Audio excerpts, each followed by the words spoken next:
C'est l'heure de la grande édition, voici les titres de ce journal. Journée mondiale de la protection civile célébrée au Mali sous le thème « La protection civile et gestion des populations déplacées en cas de catastrophe et de crise, rôle des volontaires et lutte contre les pandémies ». La guerre en Ukraine se poursuit avec de multiples bombardements dans la deuxième ville du pays. Cependant, les Africains vivant en Ukraine font face à d'énormes difficultés au passage de frontières.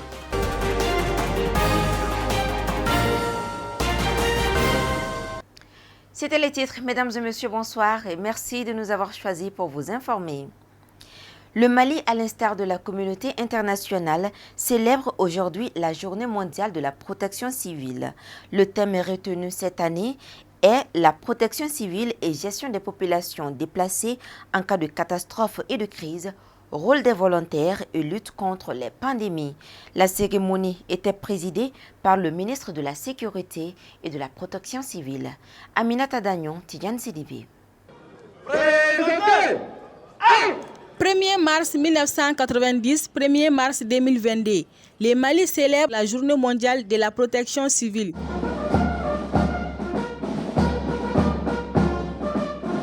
Une journée pour rendre hommage à tous les soldats du feu qui sont engagés sur le terrain au plus près de la population afin de leur porter assistance. À l'instar de la communauté internationale et sous l'égide de l'Organisation internationale de la protection civile, le IPC, dont notre pays est membre depuis 1972, le Mali célèbre le 1er mars de chaque année la Journée mondiale de la protection civile.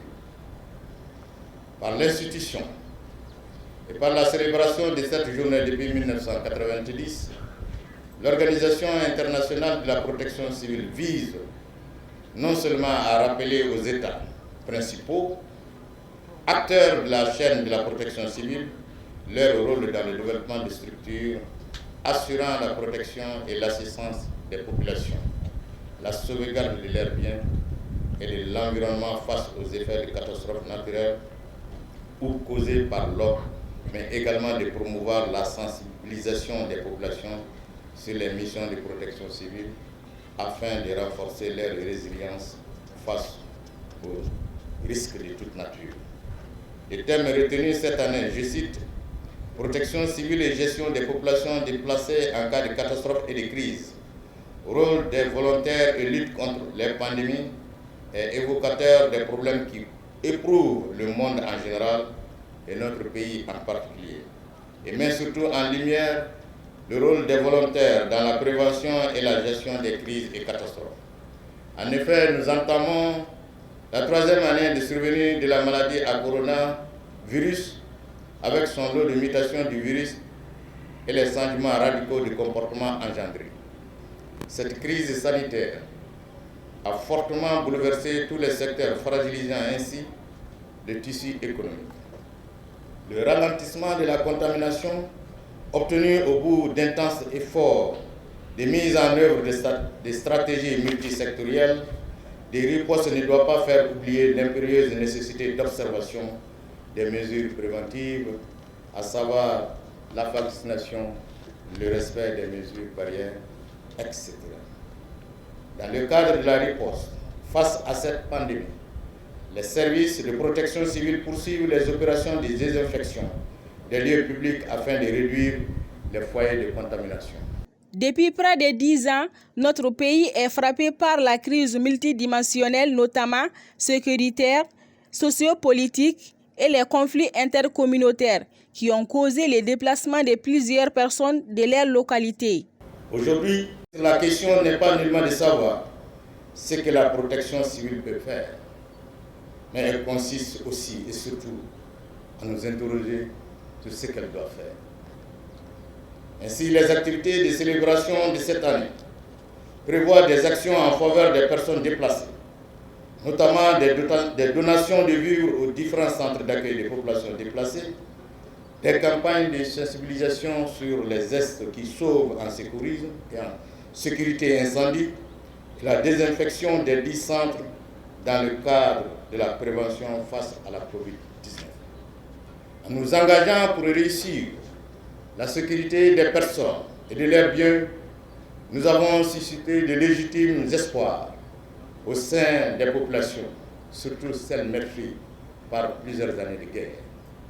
La célébration de ce 1er mars a été marquée par le défilé des différentes sections de la protection civile et des exercices de simulation afin de pouvoir secourir les personnes en besoin et en temps réel.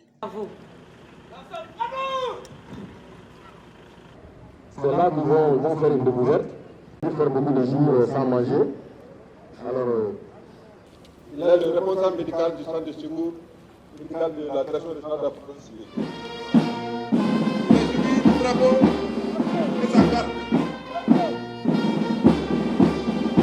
Il y aura une compagnie à pied, Serge Diawara. Commandant sapeur-pompier, Koutabé Diawara. Il aura à une section, la section.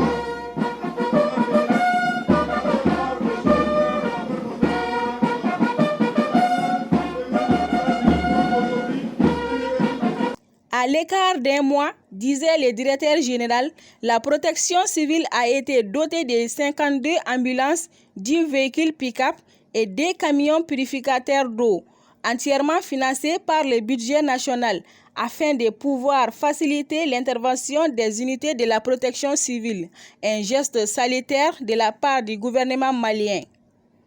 C'est ainsi qu'en 2021, les unités de protection civile ont effectué 28 377 interventions contre 23 200 en 2020. Ces interventions ont essentiellement porté sur les accidents de la voie publique, les inondations, les incendies, les attentats terroristes, les noyades, les découvertes de corps sans vie, les chavirements de pirogues, les personnes tombées dans les puits, les faits d'animaux, les pollutions, les secours à personnes, les fausses alertes, pour ne citer que ceci. Au cours de ces interventions, 72 842 personnes ont été assistées et secourues.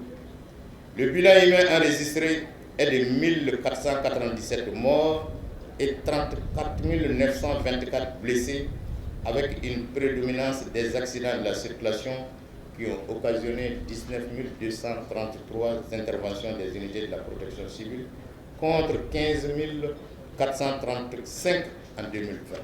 Cette 32e célébration était présidée par le ministre de la Sécurité et de la Protection civile. Je tiens d'abord à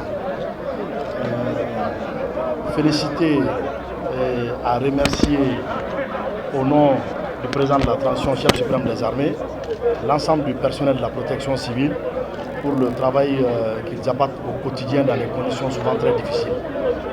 Et comme vous l'avez vu aussi, le thème de cette année, c'est un thème qui va avec les réalités que nous vivons au quotidien, à savoir la gestion des déplacés dans des conditions de crise, de catastrophe et la pandémie aussi de la Covid-19. Donc le thème, il va vraiment avec l'actualité. Je tiens ici à, encore une fois, les souhaiter bonne fête et leur dire que le travail n'est pas facile, surtout leur travail n'est pas facile. Ils peuvent en tout cas compter sur notre détermination sans faille à les accompagner, à faire en sorte qu'ils puissent monter en puissance en termes d'effectifs, en termes d'équipement, afin qu'ils puissent atteindre leur mission à souhait. Ils ont une mission très noble, à savoir l'assistance aux populations. Sauver des vies humaines, ce n'est vraiment pas une chose facile. Mais ils le font au quotidien et je peux être leur porte-parole pour dire qu'ils font un bon travail et demander à la population de les assister, de les accompagner partout où ils voient la protection civile en train d'intervenir pour sauver des vies humaines. Donc je tiens encore une fois à leur souhaiter très bonne fête à la protection civile du Mali. En titre de rappel, 400 nouveaux éléments viennent de clôturer leur formation professionnelle et se tiennent aptes pour entamer leur stage probatoire d'une durée de 12 mois.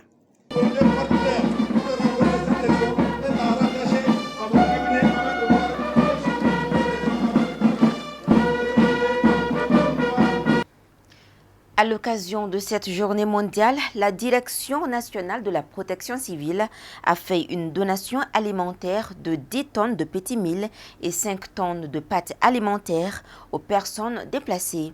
Cette donation est en rapport avec la thématique de cette année. Les détails au micro de nos reporters. Merci beaucoup pour cette question. Effectivement, nous sommes venus aujourd'hui pour faire des donations aux personnes déplacées. Vous le savez, c'est un geste que nous faisons. Par le passé, nous le faisions au quotidien. Vous savez, la protection civile, dans ses différentes missions, doit apporter aide et assistance aux personnes déplacées. Et cette journée aujourd'hui, du 1er mars, effectivement, c'est la journée internationale de la protection civile, dont le thème protection civile et personnes déplacées. Donc le thème, je pense, va bien avec ce que nous sommes en train de faire. Et je vous disais tantôt effectivement que nous le faisons au quotidien. Mais aujourd'hui, puisque le thème l'exige, nous avons effectivement souhaité venir faire un geste à l'endroit de ces personnes déplacées. Le site, vous savez, nous avons beaucoup de sites, mais nous avons préféré en tout cas remettre aux premiers responsables du site du centre Mabilé qui auront en tout cas la charge de se partager en tout cas les céréales que l'on vient de leur donner. Nous avons pu quand même récolter auprès de nos différents partenaires quelques sacs de mil pour ces personnes déplacées. Nous avons une certaine quantité. Je pense que la quantité, même si elle n'est pas suffisante, elle peut faire quelque chose. La donation a été effectuée ici au centre Mabilé, mais je dis bien que cette donation est à l'endroit de 4 sites au niveau de Bamako. Et au nom des autorités du développement social, je tiens à remercier vraiment les services de la protection civile pour ce geste humanitaire si noble. Il va vraiment soulager la peine des populations déplacées. Comme vous le savez bien, depuis le début de la crise où nous avons commencé à recevoir les déplacés ici à Bamako, avec la protection civile, nous travaillons main dans la main pour pouvoir vraiment soulager leurs souffrances. Et c'est dans ce cadre aujourd'hui, lors de la commémoration de leur fête, que la protection civile a remis aux déplacés 10 tonnes de petits mil et également 5 tonnes de pâtes alimentaires. Donc c'est donc que nous recevons aujourd'hui, on ne fait que les remercier pour ce geste et prions Dieu à ce que la paix revienne dans notre pays pour que les déplacés puissent regagner leur site d'origine. Et ces dons viennent à point nommé, surtout que la semaine dernière seulement, nous avons été confrontés à un incendie survenu sur le site de Faladje. Donc ces dons reçus vont vraiment parvenir aux déplacés de Faladje, du centre Mabilé, ceux qui sont à Garantibougou et également on a des déplacés à la Cité des Enfants. Donc c'est ces 4 sites qui sont privilégiés par rapport à ces dons. On ne fait que remercier vraiment les services de la protection civile pour vraiment ces généreux dons. Je vous remercie. C'est avec plein d'ambition et de dévouement qu'une délégation du collectif pour la refondation du Mali, dirigée par l'honorable Fousseini Ouattara, s'est rendue dans les régions de San et Koutiala. C'était dans le but de lancer le collectif Korema et faire un point de sensibilisation pour soutenir la transition dans les dites localités. C'était en présence de nos envoyés spéciaux Aminata Dagno ou Martraouri. Dans le cadre de ces activités, le collectif pour la refondation du Mali, Korema, a entamé une visite sur la région de San, dans le but de lancer et de mettre en place le bureau du Korema, un mouvement de toute tendance patriotique œuvrant pour la refondation de notre pays. Nous sommes venus à San dans le cadre du lancement des activités du collectif pour la refondation du Mali, Korema, dont le point focal à San est l'un des vice-présidents de Korema, en l'occurrence M. Ousmane Dramé, que tout San connaît très bien. Donc c'était l'idée de venir rencontrer la population de San. Et parallèlement, il a fait un acte aussi qui est très très bon, qu'on doit vraiment féliciter, à savoir l'empoisonnement du marigot sacré, ou bien de la mare sacrée, qui est Sanké. Donc aujourd'hui c'est un grand jour. Non seulement on a ajouter l'utile à l'agréable, on a pu rencontrer la population et on a pu lancer Korema à 100 et nous sommes très satisfaits. Nos actions futures envers 100, c'est de faire une synergie. Comme c'est une nouvelle région, et la nouvelle région a besoin de compétences. C'est de mettre les compétences qui se trouvent au niveau de Korema pour booster le développement de 100, parce que l'idée même c'est de faire de 100 une région émergente, l'une des premières régions même du Mali. Natif de 100, Ousmane Dramé est désigné coordinateur du Korema qui déclare avoir des projets de développement pour la région de 100. Je suis fier de porter en fait ce titre, d'être le porte-parole du Korema à 100, le coordinateur du Korema à 100, parce que le Korema défend un objectif noble. La vision du Korema, c'est notre vision. C'est pourquoi nous nous sommes engagés ensemble, parce que nous sommes conscients que seul on ne peut pas développer ce pays-là. Et que c'est ensemble, à l'unisson, qu'on peut vraiment atteindre les résultats. C'est pourquoi nous avons accepté de créer cette synergie et appeler les Sanois et les Sanoises à se mobiliser également autour des idéaux, autour de la vision du Korema, qui n'est autre chose que la refondation du Mali, qui n'est autre chose que le développement du Mali, qui n'est pas autre chose que le développement par les Maliens de base. Parce qu'on a dit, quand vous faites quelque chose pour moi, sans moi, vous le faites contre moi. Comme à l'accoutumée, une fois dans une localité, il est important de rendre visite aux différentes notabilités. Le Korema n'a pas rompu cette tradition. C'est pourquoi la délégation a été chez les gouverneurs de la région de 100, les préfets et les Djamanatigi de Koutiala, qui les ont tous accompagnés par les bénédictions et les mots d'encouragement. La rencontre de 100 a été marquée par les prestations artistiques des Bobos sanois à travers les chants et les danses.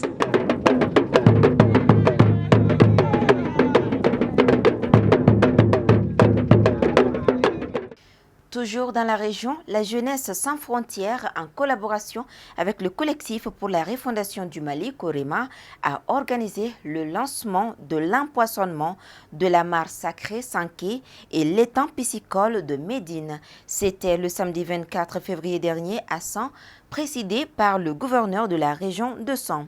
Le point avec nos envoyés spéciaux. Cette troisième édition d'empoisonnement de la mare sacrée Sanké est celui du bassin piscicole à 100 Médine organisé par la jeunesse sans frontières, rentre dans le cadre du projet de renforcement de la résilience des populations de la région de 100, de Djoïla et de la commune de Mandé, en vue de faire face au changement climatique et de lutter contre la famine.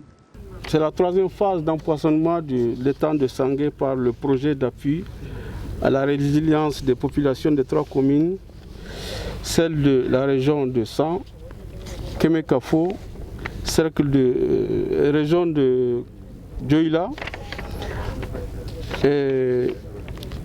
Médine, Mandé, région de Kulgoro, à travers l'adoption des pratiques et technologies agropiscicoles et résilientes à l'accès aux technologies résilientes et durables de mobilisation et valorisation et protection des ressources en eau. Ici, pour prendre la relève, l'ONG exhorte les autorités communales et les chefs de village et quartiers à prendre soin de tous les actifs réalisés dans la commune de 100.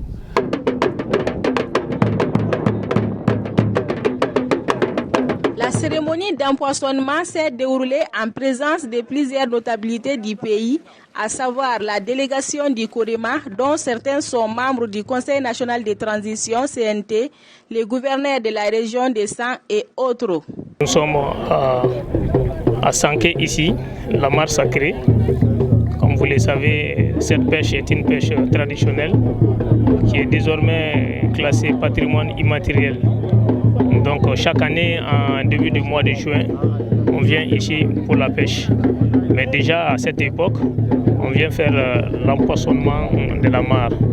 Donc c'est un événement qui attire beaucoup plus l'attention de toute la population des 100, les ressortissants des 100 ailleurs, à l'intérieur du Mali comme en dehors du Mali. Donc peut-être si Dieu nous donne la chance, au mois de juin, quand vous serez là, vous aurez au moins le temps d'apprécier qu'est-ce que les Sankemon. La population des Sangs a remercié et félicité la Jeunesse sans frontières à travers son projet qui est à son terme. Certaines réalisations du projet sont des séances de formation, des renforcements des capacités en riziculture, pisciculture, techniques de production des semences améliorées, maraîchage, dotation des agriculteurs, des équipements et intrants agricoles et piscicoles. Cette troisième édition était parrainée par M.